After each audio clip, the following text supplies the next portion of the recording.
This is special. It's been a while. We haven't talked since the season ended, and I'm happy to be. What an office. What a space here. Thanks. Since we haven't talked in a while, I figured I'd bring over some cold ones that we could crack open and enjoy. Okay. And by cold ones, some pudding. A wise man once said, I don't know if you remember what a wise man once said. The proof's in the pudding. But the proof is in the pudding. Proof is in the pudding. So we're going to enjoy some pudding. I got chocolate vanilla. Yeah. I'm not sure the last time you had pudding. Yeah, I'm not either. But I'm going to give you this. And I brought over some spoons. Yeah. Clean. I wrapped them well, but Wow. just chat. Yeah. Eat some pudding. There you go. Try not to spill on the white couches. I have to tell you, I've done this a long time. I don't think I've ever had pudding on camera or not very much off, but certainly not done it in an interview. Well, so we like to do things differently at KVUE. Yeah. I'll tell you what, at HEB, they've got several pudding options. Can you taste the proof in Yeah, there's some proof in here. A lot of different flavors. Yeah. You've had a lot of different flavors here that we've seen season-wise for your Texas teams. Yeah. And over the weekend, supporting your players, 7 of them graduating. Obviously, coaches, I'm sure, through the years support their players when they're graduating from college. But to see you there like a proud dad, why is that meaningful to you? And then why is that, in turn, meaningful to your players? You know, it's a culmination of so much hard work, dedication, commitment. I mean, the same thing that we're asking them to do as a basketball player, gosh, you're asking them to do it not only in a top 10 program, but in a top 10 university. The challenges are, very similar, and the time constraints that these student athletes are under, it's really hard. School was hard for me. So when a player walks in and says, man, coach, this calculus class is kicking my butt, I'm like, hey, I get it. You couldn't talk to somebody that understands more than me, but also in the same breath, I'd say, but we got to figure out a way to navigate it. And, to be there at graduation, to share in that moment, that is a big day, man. That is a culmination of so much. And it's such a big day. And quite frankly, I'm just honored to be a part of it. But I do like taking pictures. I'm just there. I've been with them for 4 years, unless Amo got out in 3, Shay graduated in 3 a year ago, but I've been with them for a long time. So I like to, take those pictures, make those memories, and it's a special day for me and my staff as well. We have that in common. We like to capture the moment as a memory. And Khadijah Phi, Deanna Gaston, you were supporting them as well. And I think in this day and age with the transfer portal, they're going elsewhere. They're graduating but going elsewhere, but you're still supporting them. I thought that was so cool. Well, I just, love those kids. Dee's been here 4 years. Hattie's been here for 3, I think.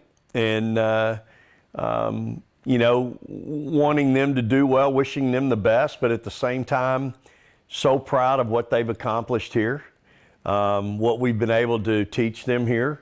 And so just again, wishing them the best, no hard feelings, but wishing them the best. I feel like we've done a lot for them in their career here. And if they feel like it's time to maybe go somewhere else and try something different, hey, I'm going to support them in that and love them on the way out the door and wish them the best. Let's talk more about the portal, just because I can't imagine, do you get a day off? It seems like it's nonstop, the way in which college athletics has changed with NIL. What are your feelings about everything? There's a part of me that I think it's a detriment to young people, because if things are hard, if it's challenging, if they're not getting their way, they can just take their ball and go somewhere else. Part of growth is the journey. And the journey is challenging. Man, it's been so challenging for me in my profession, starting out and coaching in 1985, but the journey's what's made it so special. It's what's made my time here at Texas so special. And so that's the part that's concerning. At the same time, it's allowed us to, add some really good players over the years. Shaylee Gonzales, Taylor, Hattie. Those kids all came here and were out of the portal. We've now added 2 more, for this next team, and Kyle Oldacor and Layla Filia. So I think it's been good to us, and it'll continue to be. But what it does do, and this is the concerning piece that I have, because I have such a tremendous staff, and we're all so into what we do, and we're so emotionally invested in our program here at Texas, you're going to find as this goes on, not only is there those concerns of what I just mentioned about with the student athletes and what they're going to miss out in life early, and when they get it later in life, they're not going to know how to navigate it, because you're not going to be able to take your ball and go somewhere else when the bosses get on you in a real job. You're going to find staffs are going to get burned out. My staff, season's over April 1. We haven't had an off day until last week when we had a recruiting shutdown, from the 6th through the 12th of May. That's the first time. You can't have any contact. You can't reach out. They can't reach out. They can reach out to you via texting, but you can't respond. That's the first break my staff has had in 8 months. What would you change to create more balance for coaching staffs across the country? There's a 30-day window where the student athletes can enter the portal, and but then after that window closes, you can still take visits. We can still have kids in on visits. And so, I'm not sure what the answer is other than shortening the window. I think there's lots of flaws in the system. There's probably not enough time for us to go into all of them. But at the end of the day, for us, I think it's been good for us because we have been able to add some really good pieces to our team that have enabled us to be really successful. Shaylee Gonzales is going to walk out of here having played in 59 games. She started every game for us over a 2-year career. That's pretty incredible. So I think, when you're able to add a player of her character, not only what she brings to the table as a skill set wise, but as a person, she left an indelible, she left a big mark here at Texas, one that I will always appreciate. And so she leaves, I think, tomorrow for Mexico to play professionally. She's super excited, and I'm happy for her. Let's talk about your team. 3 Elite Eights, last 4 years. How badly, though, do you want to get over that hump and get to that Final Four? Yeah, it's what drives me, and it's not just get to the Final Four. I want to get in that last game again and win it. That's what drives me every day. It's what drives me during the season. It's what motivates our staff, and I say this all the time, but this is not the place to just be good. It just don't work. I mean, you're at the University of Texas where this year we've already won 14 conference championships, more than the history. I'm going to go to a head coaches meeting tomorrow, sit in a room with 21 head coaches, and there are going to be coaches in there that have already won 14 conference championships. There's coaches in there that are going to compete and win national championships. So this is not the place to be good. Lots of places around the country making the NCAA tournament, getting to a Sweet 16 every now and then. Man, you're the next best thing since sliced bread. Not here at Texas. And that's okay. That's the fishbowl that I've chosen to live in because that's my mentality as well. And it is a miserable way to live because failure is going to happen more than not. But that's part of growth. That's part of achieving and getting to the mountaintop. Nobody ever falls to the top of the mountain. And, when we got here 4 years ago, we had some work to do. And I think we've obviously made some strides. winning 3 conference championships in 4 years. I'm awfully proud of that. Being in 3 Elite Eights, awfully proud of that. But it's not the ultimate goal. And so that's what drives us. You know what? That's what drives my team. Somebody asked me the other day, well, Coach, you put up the score of the NCAA tournament game that you got beat in the second round a year ago all over the facility for the summer. You put up the number 60 when you got beat in the Sweet 16 by, Connecticut the year before you beat them in the Final Four. What are you going to put up around the facility this year? I don't know that I have to put anything up this year. I think my team, those 4 returning starters, they got a little bit of a bad taste in their mouth. Even Rori sitting there and watching it, not being able to play, thinks she's going to be highly motivated. I know she is, as well as the rest of this team. We've got a top 3 recruiting class coming in with 3 freshmen that are all going to play. They're all going to play. They are so talented.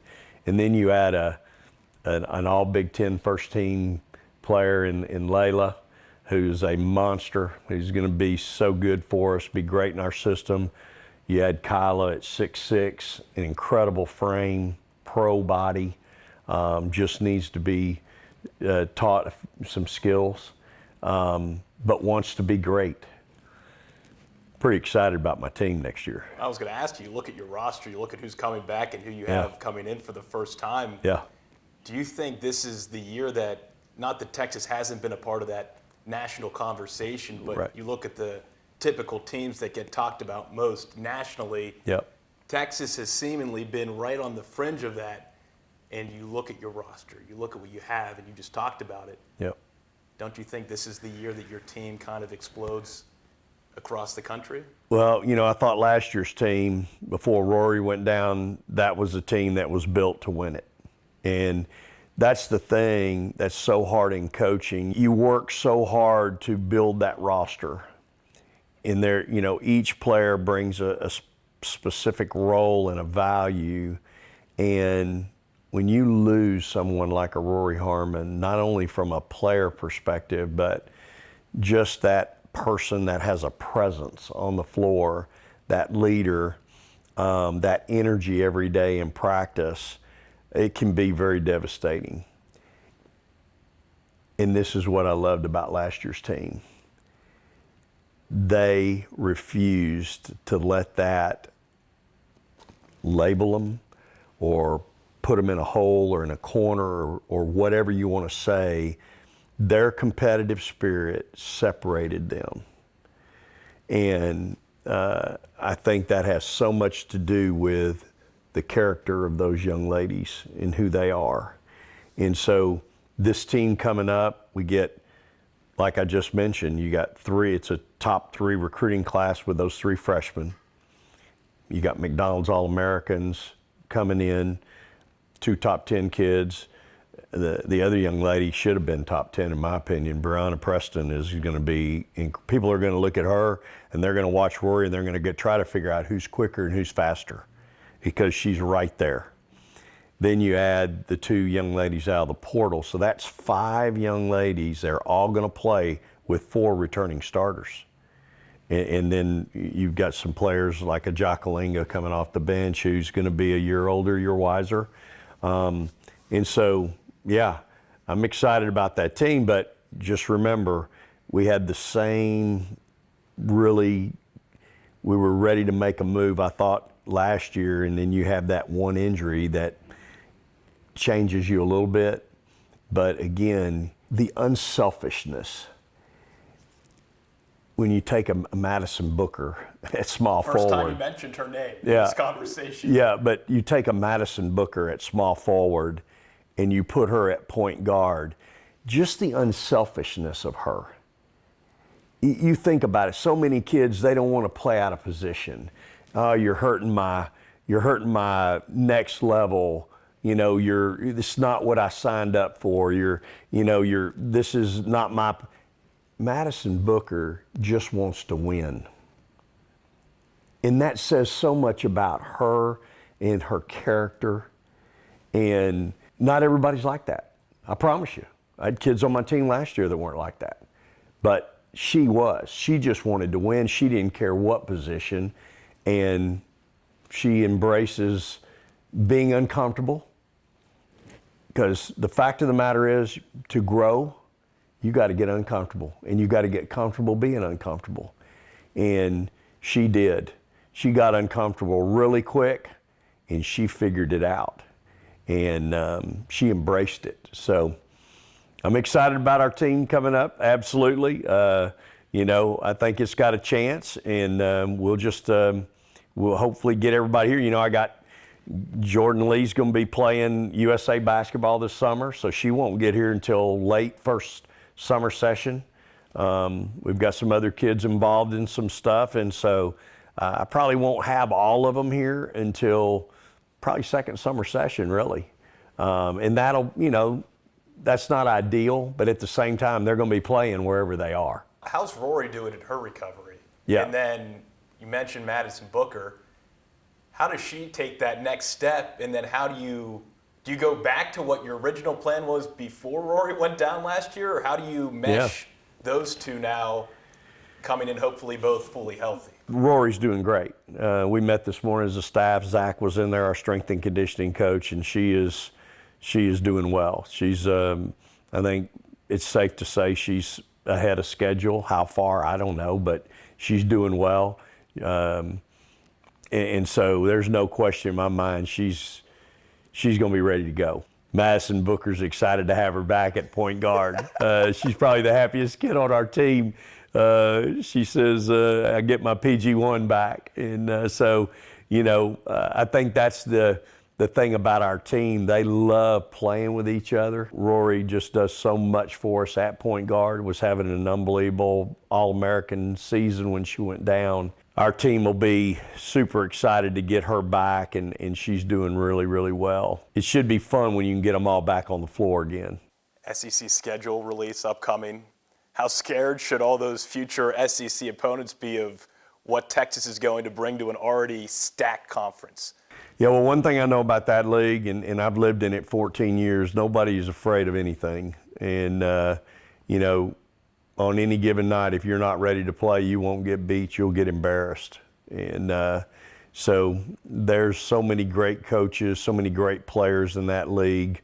We're excited to have an opportunity to jump into that.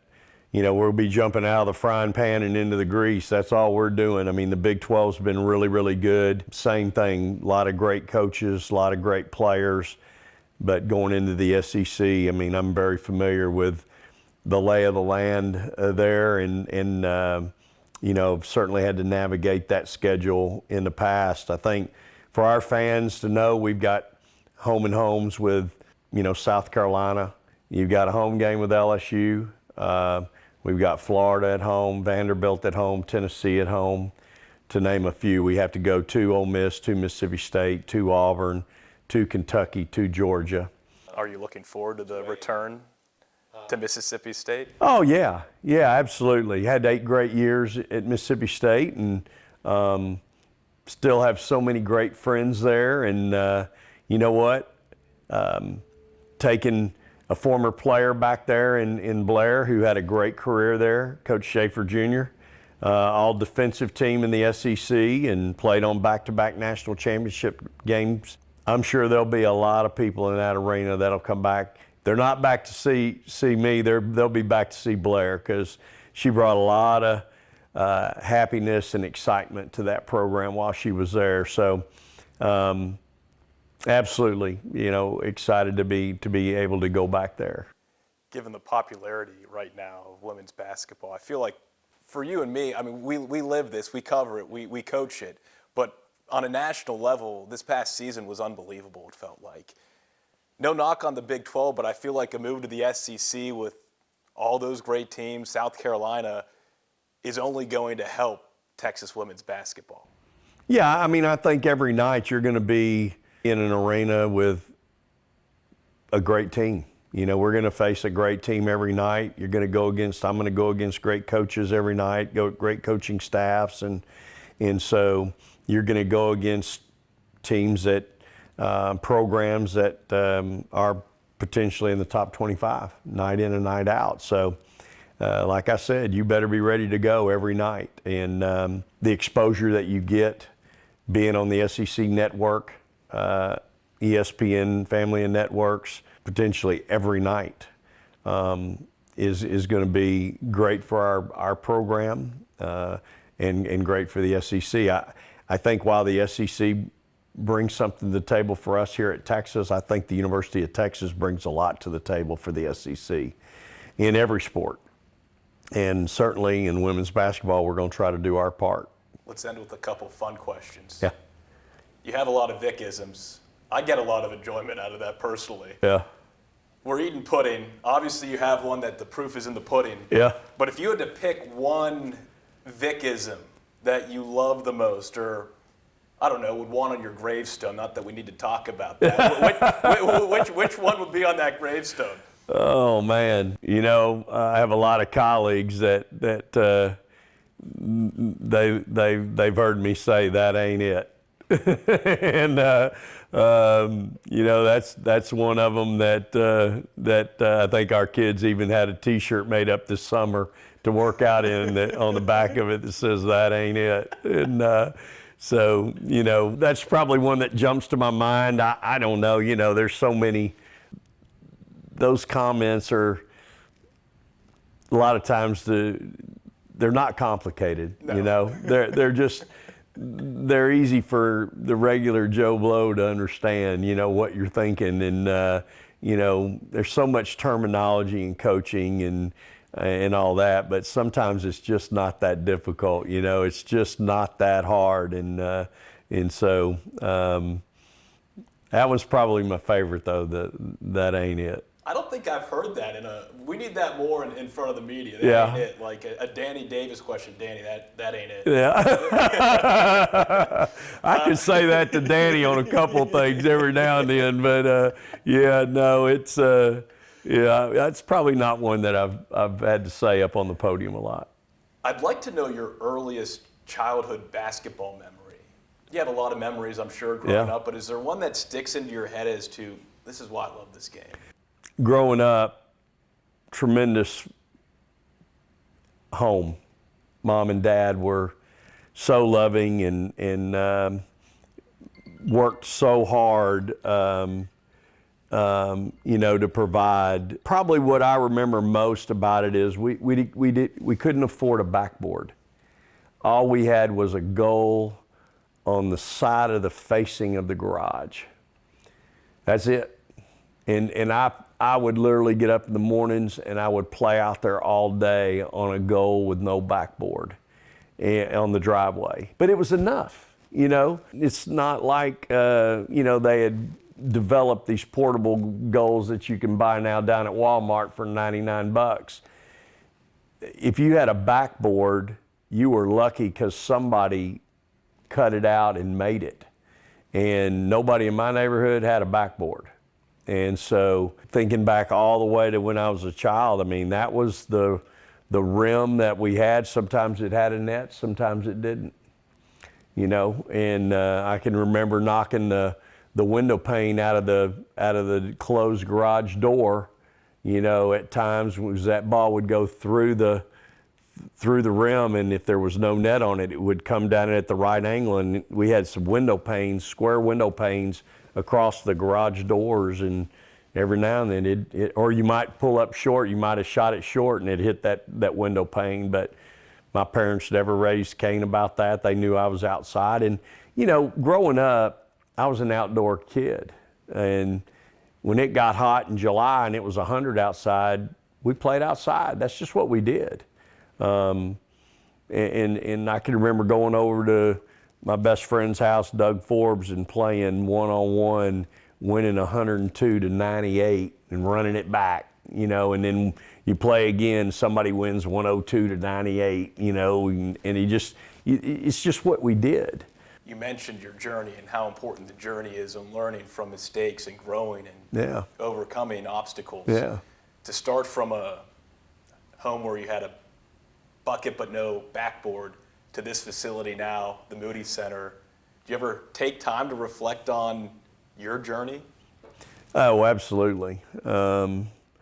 I think I think back to all my stops in coaching and the value that each one of them have brought to my life, my career, to my family, the people that I've been fortunate enough to be around.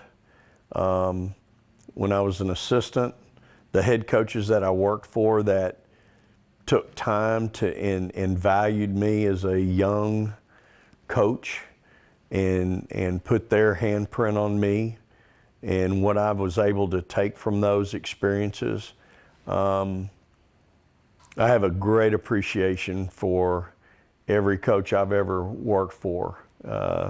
From Coach Ledbetter at Baytown Lee, where I did my student teaching. He let me work with him in the varsity during my student teaching, and then I got to stay on because I graduated in December. And there's no jobs in December for school teachers, so they hired me as a permanent sub, and I was able to finish out the season with him, then going to work for Coach Honey at Milby, going with Coach Moss at Sam Houston State, and how he treated me as a young coach, him being such a savvy veteran and always taking the time to take me to the film room with him. Cutting my teeth in the Southland Conference back in the day from 90 to 97 when there were so many good coaches. Linda Sharp was just down the road at Southwest Texas, Hall of Fame coach. Came from USC with Cheryl Miller, where she had won a national championship. Gary Blair at Stephen F. Austin, James Smith at Northwestern. I mean, I can go down the list and, probably not being ready for that job in 1990. 5 years into coaching, I'm a head coach of a college program, but then going to Arkansas with Coach Blair for 6 years, going then from there to A&M with him for 9, winning a national championship there, and then finally getting my opportunity at Mississippi State. We always talk about God's timing. I had been fighting it so long, always thinking I was ready, wanting a job. I've been turned down by more people. I think North Texas turned me down 3 or 4 times in my career. Interviewed, went up there. I mean, I can go down the list. Stephen F. Austin's turned me down 3 or 4 times. But it's all God's timing, and Mississippi State was God's timing. And everybody in my, all my friends asking me, what in the world are you doing? You're committing career suicide. It's the worst team in the SEC. It's maybe the worst team in Power 5. You're leaving a place where y'all got it going. You just won the national championship. You're back in the Sweet 16. What are you doing? And going there and turning it into a perennial top 5 program, and playing for back-to-back national championships, winning 3 SEC championships. You talk about being proud, and again, loving that place and that place loving us as a family. And then having this opportunity come along in my home state, a place where I was born, raised 60 miles from here at Granny's house in LaGrange, Texas. It's been a pretty amazing, career, and not done. We got a lot of work to do. Excited about our future and excited about this team. But the answer to the question, I think about all those things that we just talked about the last 5 or 10 minutes. I think about them every day, and I have a great appreciation for the journey. Well, Vic, I appreciate you. Thanks for the time. Eating some pudding with me. Yeah. There's a lot of proof in here. I'm tasting it. Yep. I'm tasting that proof. Yep. Thanks for having me.